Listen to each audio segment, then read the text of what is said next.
Hello friends, તો આજના વિડીયોમાં આપણે ધોરણ 6 સામાજિક વિજ્ઞાનની અંદર પાઠ 4 ઇતિહાસની સમયરેખા અને તેના સ્ત્રોતો એની સ્વાધ્યાય પોથીનું સોલ્યુશન જોઈ રહ્યા છીએ.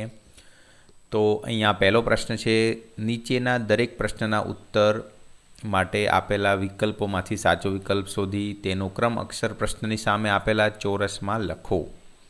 તો અહીંયા પહેલો છે, આપણા દેશમાં નેશનલ મ્યુઝિયમ ક્યાં આવેલું છે? તો દિલ્હીમાં, બી ઓપ્શન.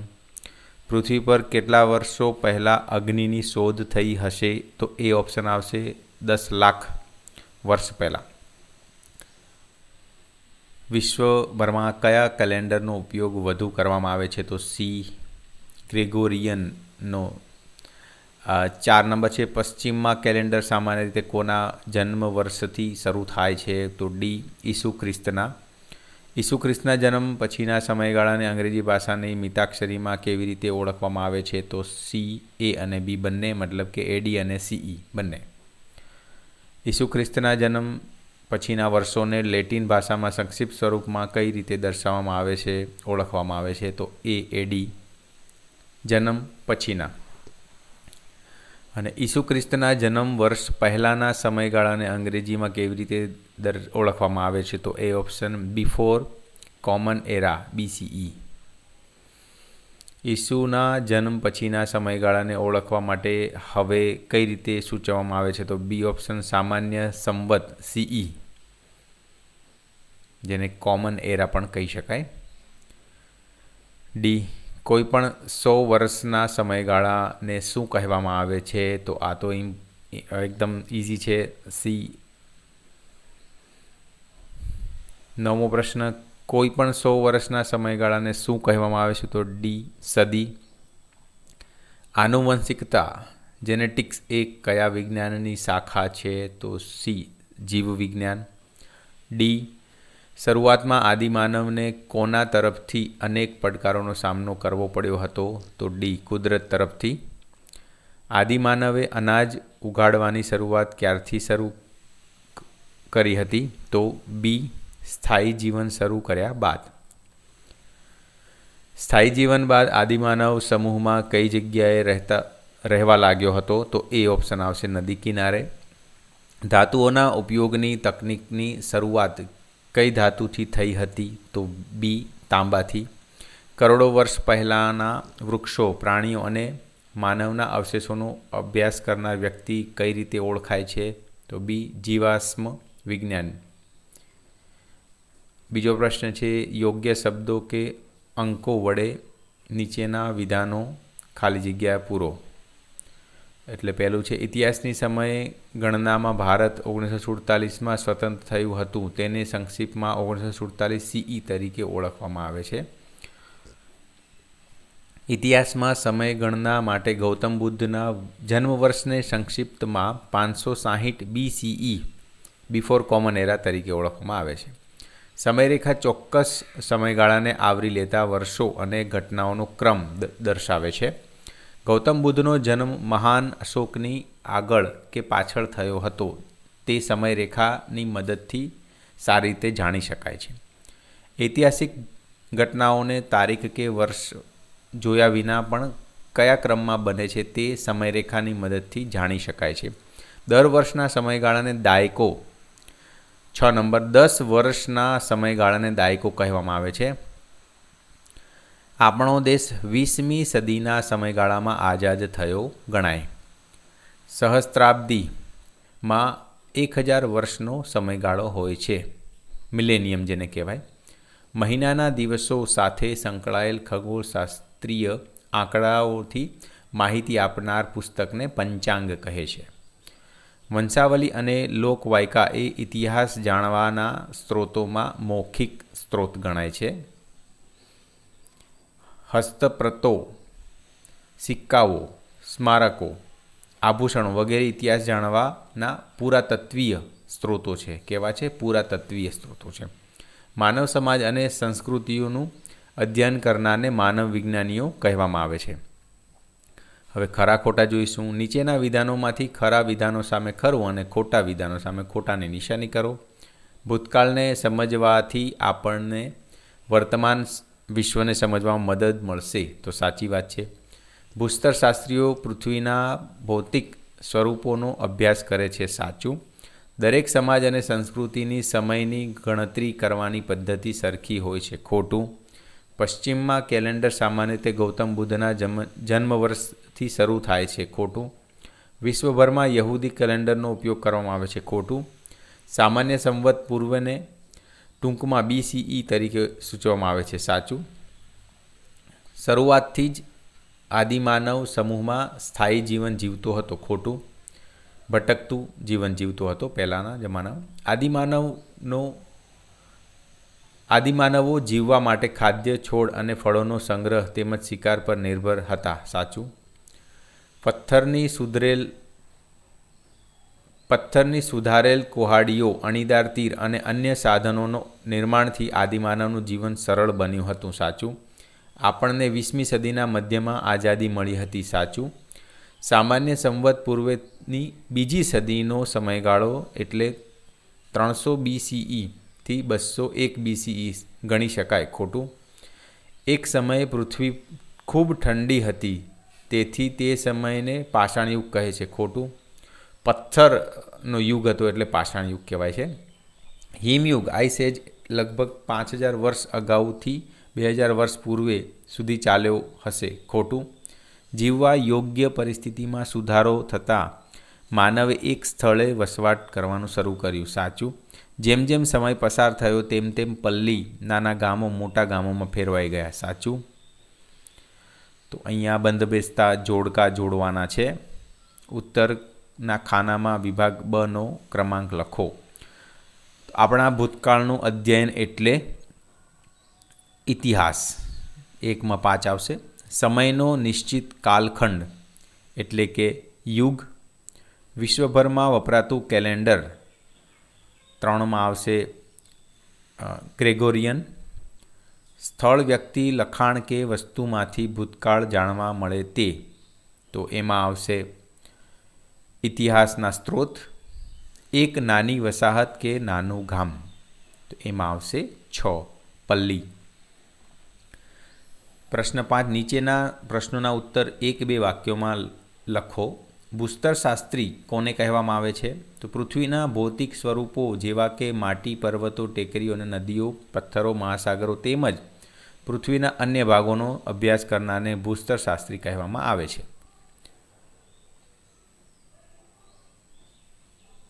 નૃવંશશાસ્ત્રી કોને કહેવામાં આવે છે? એટલે માનવ સમાજ અને સંસ્કૃતિઓનો પ્રાચીન કાળથી અત્યાર સુધીની વિવિધ બાબતોનો અભ્યાસ કરનારને નૃવંશશાસ્ત્રી કહેવામાં આવે છે. પુરાતત્વવિદ એટલે કે આર્કિયોલોજિસ્ટ કોને કહેવામાં આવે છે? વનસ્પતિ, પ્રાણીઓ, ઓજારો, વાસણો, મૂર્તિઓ, હાડકાં, માણસના દાંત, રમકડાં, બળેલા અનાજ, ઈંટો જેવા પદાર્થોને પૃથ્વીમાંથી ઉત્ખનન ખોદકામ કરીને અભ્યાસ કરનારને પુરાતત્વવિદ કહેવામાં આવે છે. કેલેન્ડરનો ઉપયોગ કેમ કરવામાં આવે છે? તારીખ, તિથિ, વાર જેવી બાબતોની ગણતરી કરવા અને જાણકારી મેળવવા કેલેન્ડરનો ઉપયોગ કરવામાં આવે છે. જીવાશ્મ વિજ્ઞાની કોને કહેવામાં આવે છે? લાખો વર્ષ પહેલાંના વૃક્ષો, પ્રાણીઓ અને માનવના અવશેષોનો અભ્યાસ કરનારને જીવાશ્મ વિજ્ઞાની કહેવામાં આવે છે. ઈસવીસન પૂર્વે બિફોર ક્રિસ્ટ એટલે કે BC ને હવે કેવી રીતે દર્શાવવામાં આવે છે? ઈસવીસન પૂર્વેને હવે સામાન્ય સંવત પૂર્વે બિફોર કોમન એરા તરીકે દર્શાવવામાં આવે છે. ઈસવીસન એનો ડોમિનીને હવે કેવી રીતે દર્શાવવામાં આવે છે? તો એનો ડોમિની એટલે કે ADને હવે સામાન્ય સંવત કોમન એરા તરીકે દર્શાવવામાં આવે છે. કઈ કઈ ખગોળશાસ્ત્રીય ઘટનાઓ પંચાંગમાંથી જાણી શકાય છે? તો સૂર્યગ્રહણ, ચંદ્રગ્રહણ, સૂર્યોદય, સૂર્યાસ્ત જેવી ખગોળશાસ્ત્રીય ઘટનાઓને ચોક્કસ સમય પંચાંગમાંથી જાણી શકાય છે. ઇતિહાસના સ્ત્રોત એટલે શું? સ્થળ, વ્યક્તિ, લખાણ, વસ્તુ વગેરેમાંથી ભૂતકાળની ઘટના કે સમયગાળા વિશેની માહિતી એકત્રિત કરીએ છીએ તેને ઇતિહાસના સ્ત્રોત કહે છે. ઇતિહાસ જાણવાના સ્ત્રોતોના પ્રકાર કેટલા અને કયા કયા? તો 4 પ્રકાર છે. મૌખિક સ્ત્રોત, સાહિત્યિક સ્ત્રોત, કલાત્મક સ્ત્રોતો પુરાતત્વીય સ્ત્રોતો. ઇતિહાસના સ્ત્રોત કયા કયા છે? 5 ઉદાહરણ આપો. સિક્કાઓ, ગ્રંથો, કપડાં, આભૂષણો, સ્મારકો, શસ્ત્રો, ચિત્રો, તાડપત્ર અને ભોજપત્ર જેવી હસ્તપત્રો, શિલાલેખો વગેરેને ઇતિહાસના સ્ત્રોત કહેવામાં આવે છે. સાહિત્યિક સ્ત્રોતમાં કયા કયા સ્ત્રોતોનો સમાવેશ થાય છે? ધાર્મિક અને ઐતિહાસિક ગ્રંથો, પુસ્તકો, ઐતિહાસિક લેખો, વાર્તા સંગ્રહો, વૈજ્ઞાનિક અને તકનીકી ગ્રંથો, પ્રવાસ વર્ણનો, ડાયરીઓ વગેરેનો સાહિત્યિક સ્ત્રોતોમાં સમાવેશ થાય છે. માનવ જીવનનું અસ્તિત્વ લગભગ કેટલા વર્ષોથી પૃથ્વી ઉપર છે અથવા પૃથ્વી પર આશરે કેટલા વર્ષોથી માનવ જીવન જોવા મળે છે? તો માનવ જીવન લગભગ 3 લાખ વર્ષ પહેલાંથી પૃથ્વી પર અસ્તિત્વ ધરાવે છે. આદિમાનવ શા માટે સતત ખોરાક અને આશ્રયની શોધમાં રહેતો? તો આદિમાનવ જીવવા માટે ખાદ્ય, છોડ, ફળો અને શિકારની શોધમાં સતત રહેતો અને તેનો સંગ્રહ કરતો. કુદરતી આપદાઓથી બચવા માટે તે આશ્રય, રહેઠાણોની શોધમાં સતત રહેતો હતો. આદિમાનવ કેવા પ્રકારના રહેઠાણોમાં રહેતો હતો? તો આદિમાનવ પથ્થરની ગુફાઓ, વૃક્ષ અને પથ્થરની મદદથી બનાવેલ કામચલાઉ રહેઠાણોમાં રહેતો હતો. આદિમાનવનું જીવન સરળ કેવી રીતે બન્યું હતું? અગ્નિની શોધ અને ઉપયોગ કરવાની રીત, સુધારેલ પથ્થરની કુહાડીઓ અને અણીદાર તીર જેવા સાધનોનું નિર્માણથી આદિમાનવનું જીવન સરળ બન્યું હતું. પૃથ્વી પર હિમયુગ નિર્માણ થવાનું કારણ જણાવો. પૃથ્વી પર લાંબા સમયગાળા દરમિયાન વાતાવરણમાં અનેક ફેરફારો થવાથી પૃથ્વી ખૂબ ઠંડી બની અને તેના મોટા ભાગ બરફથી ઢંકાયેલો રહ્યો. આ કારણથી તે સમયને હિમયુગ તરીકે ઓળખવામાં આવે છે. સ્થાયી જીવનની શરૂઆત બાદ માનવે પ્રથમ કઈ કઈ પ્રવૃત્તિઓ કરી હતી? તો સ્થાયી જીવનની શરૂઆત બાદ માનવે પ્રથમ અનાજ ઉગાડવાનું અને ગાય બકરા જેવા ઘરેલું પ્રાણીઓને પાળવા જેવી પ્રવૃત્તિઓનો શરૂઆત કરી હતી. આદિમાનવે નદી કિનારે રહેવાનું કેમ વિચાર્યું હશે? તો આદિમાનવે નદી કિનારે રહેવાનું એટલા માટે વિચાર્યું હતું કે પીવા અને ખેતી માટે પાણી મળી રહે, જમીન ફળદ્રુપ હોવાથી પશુ ઉછેર અને અનાજ ઉગાડવાની પ્રક્રિયા સરળ બને, જમીન વધુ ઉપજ આપે વગેરે. તો આ કારણ હોઈ શકે. પ્રશ્ન 20. ધાતુઓના ઉપયોગની તકનીક અસ્તિત્વમાં આવતા આદિમાનવે કઈ વસ્તુઓ બનાવવાનું સરળ બન્યું? તો ધાતુઓના ઉપયોગની તકનીક અસ્તિત્વમાં આવતા આદિમાનવે ટકાઉ સાધનો, દૈનિક ઉપયોગની વસ્તુઓ અને આભૂષણો બનાવવાનું કાર્ય સરળ બન્યું. નીચેના પારિભાષિક શબ્દોની સમજૂતી લખો. સમયરેખા, ટાઈમલાઈન, કોઈપણ ચોક્કસ સમયગાળાને આવરી લેતી તારીખો અને ઘટનાઓના ક્રમને દર્શાવવા જે રેખાનો ઉપયોગ કરવામાં આવે છે તેને સમયરેખા કહે છે. શિલાલેખ, પથ્થર પર કોતરવામાં આવેલા શબ્દો તથા લખાણોને શિલાલેખ કહે છે. ઇતિહાસકાર, જે વ્યક્તિ ભૂતકાળનો અભ્યાસ કરે છે અને તેના વિશે લખે છે તેને આપણે ઇતિહાસકાર કહીએ છીએ. હિમયુગ, ખૂબ લાંબા સમયગાળા દરમિયાન પૃથ્વી ખૂબ ઠંડી રહી અને તેનો મોટો ભાગ હિમાચ્છાદિત રહ્યો હતો. આ સમયગાળાને હિમયુગ કહેવામાં આવે છે. પ્રશ્ન 7 છે. નીચેના પ્રશ્નોના ઉત્તર ટૂંકમાં લખો. સ્થાયી જીવન પછી આદિમાનવે કરેલા વિકાસ વિશે જણાવો. તો આદિમાનવ મુખ્યત્વે નદી કિનારે સ્થાયી થયો. બાદમાં તેણે ખેતી અને પશુપાલનમાં વિકાસ કર્યો. આ સમયે સામૂહિક રીતે ખેતી કરવામાં આવતી હતી. નાની વસાહતો હવે મોટા ગામોમાં ફેરવાઈ. કેટલાક ગામો નાના નગરોમાં ફેરવાયા. ધાતુઓના ઉપયોગની તકનીક શોધવામાં આવતા દૈનિક ઉપયોગની વસ્તુઓ, ટકાઉ સાધનો અને આભૂષણો બનાવવાનું સરળ બન્યું. નાના મોટા ગામો અને નાના શહેરો વચ્ચે સંદેશા વ્યવહાર અને પરિવહનની વ્યવસ્થા વિકસિત થવા લાગી. સમયરેખાઓ ઉપયોગ કરતી વખતે ધ્યાનમાં રાખવાની બાબતો જણાવો. તો ઐતિહાસિક ઘટનાઓને ક્રમમાં ગોઠવવા અને સમજવા માટે રેખા ચિહ્નિત કરીને જે તે ઘટના દર્શાવીએ છીએ તેને સમયરેખા કહેવામાં આવે છે. આ તો આપણને ખબર છે. ઇતિહાસમાં બનેલી ઘટનાઓ જાણવા માટે સમયરેખા અનુકૂળ સાધન છે જેનો ઉપયોગ કરતી વખતે નીચેની બાબતો ધ્યાનમાં રાખવી જોઈએ. ઈસુ ખ્રિસ્તના જન્મ વર્ષને બિંદુ ગણીને સમયરેખા ઉપર વર્ષો સમયગાળાને દર્શાવવામાં આવે છે. ઈસુના જન્મ પછીના વર્ષોને આગળ કે પાછળ સામાન્ય સંવત CE લખવામાં આવે. ઈસુના જન્મ પહેલાંના વર્ષોની આગળ કે પાછળ સામાન્ય સંવત વર્ષ BCE લખવામાં આવે. સમયરેખા ઉપર શૂન્ય વર્ષ ચિહ્નિત ન હોય CE અને BCE વચ્ચેના વર્ષોની ગણતરી કરતી વખતે તેના સરવાળામાંથી એકની બાદબાકી કરવી જોઈએ. તો આ બધી વસ્તુ ધ્યાનમાં રાખવી જોઈએ. પ્રારંભિક આદિમાનવ કેવી રીતે જીવન જીવતો હતો, અથવા ટૂંક નોંધ લખો પ્રારંભિક આદિમાનવની જીવન અવસ્થા. તો એનો સંપૂર્ણ જવાબ કે પ્રારંભિક આદિમાનવનો શરૂઆતમાં કુદરત તરફથી અનેક પડકારોનો સામનો કરવો પડ્યો હતો. શરૂઆતમાં તે એકબીજાને મદદ કરવા માટે ટોળીઓ અને સમૂહમાં રહેતી હતી. માનવ જીવનના શરૂઆતના તબક્કામાં આદિમાનવ મુખ્યત્વે શિકાર, ખોરાક અને રહેઠાણની શોધમાં ભટકતું અને પુષ્કળ હાડમારીઓથી ભરેલું જીવન જીવતો હતો. તો આ સંપૂર્ણ અહીંયા જવાબ આપ્યો છે, જોઈ લેવો પોઝ કરીને. પ્રશ્ન 8. નીચેના પ્રશ્નના ઉત્તર લખો. આપણે ઇતિહાસ હિસ્ટ્રીમાં સમયને કેવી રીતે માપી શકીએ?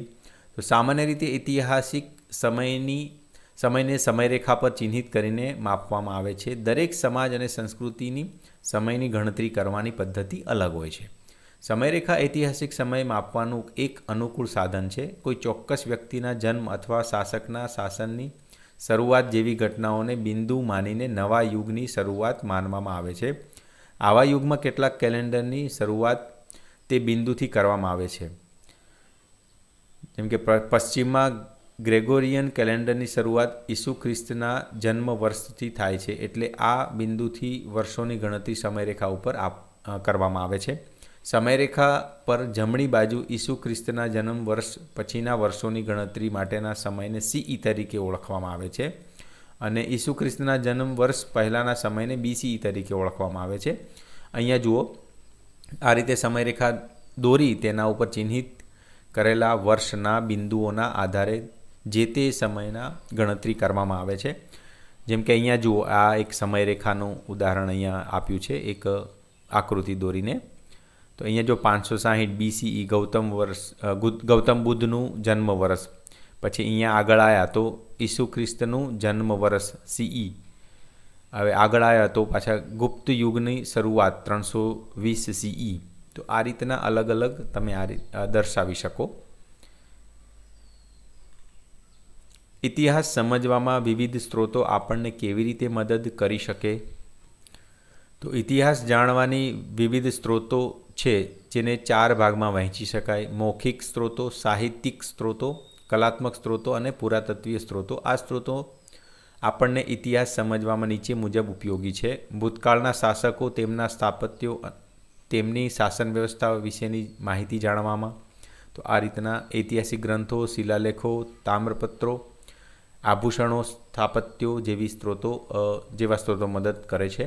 સિક્કાઓ જે તે શાસકની મહેસૂલ વ્યવસ્થા, વેપાર, વાણિજ્ય, વિનિમય અને મુદ્રા વ્યવસ્થા વિષયક માહિતી સમજવામાં મદદ કરે છે.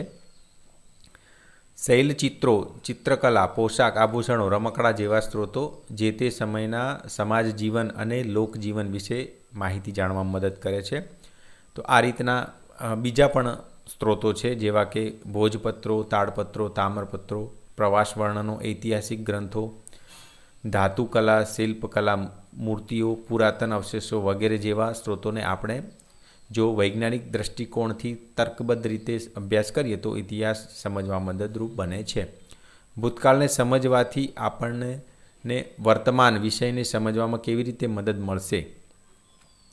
તો ભૂતકાળમાં બનેલી સ્થાપત્ય, કોઈ ઘટના કે શાસક વિશેની માહિતી આપણને મળેલ ઐતિહાસિક સ્ત્રોતોના આધારે સમજીએ છીએ. એ જ રીતે 2 યુગ કે 2 શાસકો વંશના સમયગાળાને પણ સમજવામાં કે તુલના કરવામાં આવે છે. આ રીતે ભૂતકાળના આધારે આપણે અર્થઘટન કરીને વર્તમાનને સમજીએ છીએ. ભૂતકાળની ઘટનાઓને ધ્યાનમાં રાખીને આપણે વિશ્વમાં વર્તમાન સમયમાં બનતી રોજબરોજની ઘટનાઓ, વ્યવસ્થા, બદલાવને મળેલ માહિતી સ્ત્રોતના આધારે સમજી શકીએ છીએ. તો એનો સંપૂર્ણ જવાબ આ રીતના છે, જોઈ લેવો. પ્રશ્ન 4. ઐતિહાસિક સ્ત્રોતોના આધારે ઇતિહાસને કેવી રીતે જાણી શકાય, અથવા ઇતિહાસના સ્ત્રોતોનો આધારે તમે ઇતિહાસ કેવી રીતે જાણશો? તો એ પણ સંપૂર્ણ અહીંયા જવાબ આપ્યો છે, જોઈ લેવો વિડીયો પોઝ કરીને, કારણ કે વિડીયો ઓલરેડી લાંબો થઈ ગયો છે. અને લાસ્ટમાં છે પ્રવૃત્તિઓ. એમાં જૂના સિક્કા, ચલણી નાણું, ચિત્રો, ટિકિટો એકત્ર કરીને સંગ્રહ પોથી બનાવો. તો આ રીતના બધી એક્ટિવિટી છે તમારે કરવાની છે. જેમ કે અહીંયા આ પ્રશ્ન આપ્યો છે ને, ઇતિહાસકારોની સરખામણી ગુપ્તચર સાથે કરી શકીએ. તમારા ઉત્તરના સમર્થન માટેના કારણો જણાવો. તો અહીંયા પ્રશ્ન લખ્યો, જવાબ આપ્યો છે કે હા, આપણે ઇતિહાસકારની સરખામણી એક રીતે ગુપ્તચર સાથે કરીએ છીએ, જેના મુખ્ય કારણો નીચે મુજબ છે. પુરાવાની શોધ. જેમ એક ગુપ્તચર કોઈ ઘટનાનું સત્ય જાણવા માટે ઝીણવટભર્યા પુરાવા અને કડીઓ શોધે છે, તેમ ઇતિહાસકાર પણ ભૂતકાળની ઘટનાઓને સમજવા માટે સિક્કા, શિલાલેખો, જૂના દસ્તાવેજો અને અવશેષો જેવા પુરાવાઓ શોધે છે. રહસ્ય ઉકેલવું. ગુપ્તચર અજાણ્યા ગુના કે રહસ્ય પરથી પડદો ઉઠાવે છે. તો આ રીતના જવાબ આપેલો છે, જોઈ લેવો. આ જે પ્રશ્ન હતો ને, શું આપણે ઇતિહાસકારો સરખામણી ગુપ્તચર સાથે કરી શકીએ છીએ, તો આ એનો આખો જવાબ છે. તો આ રીતના આપણે સંપૂર્ણ ધોરણ 6 સામાજિક વિજ્ઞાન પાઠ 4ની સ્વાધ્યાય પોથીનું સોલ્યુશન જોયું. તો આ વિડીયો તમને કેવો લાગ્યો કોમેન્ટ કરીને જરૂરથી કહેજો, અને ચેનલને સબસ્ક્રાઈબ ના કરી હોય તો કરી દેજો. ધન્યવાદ.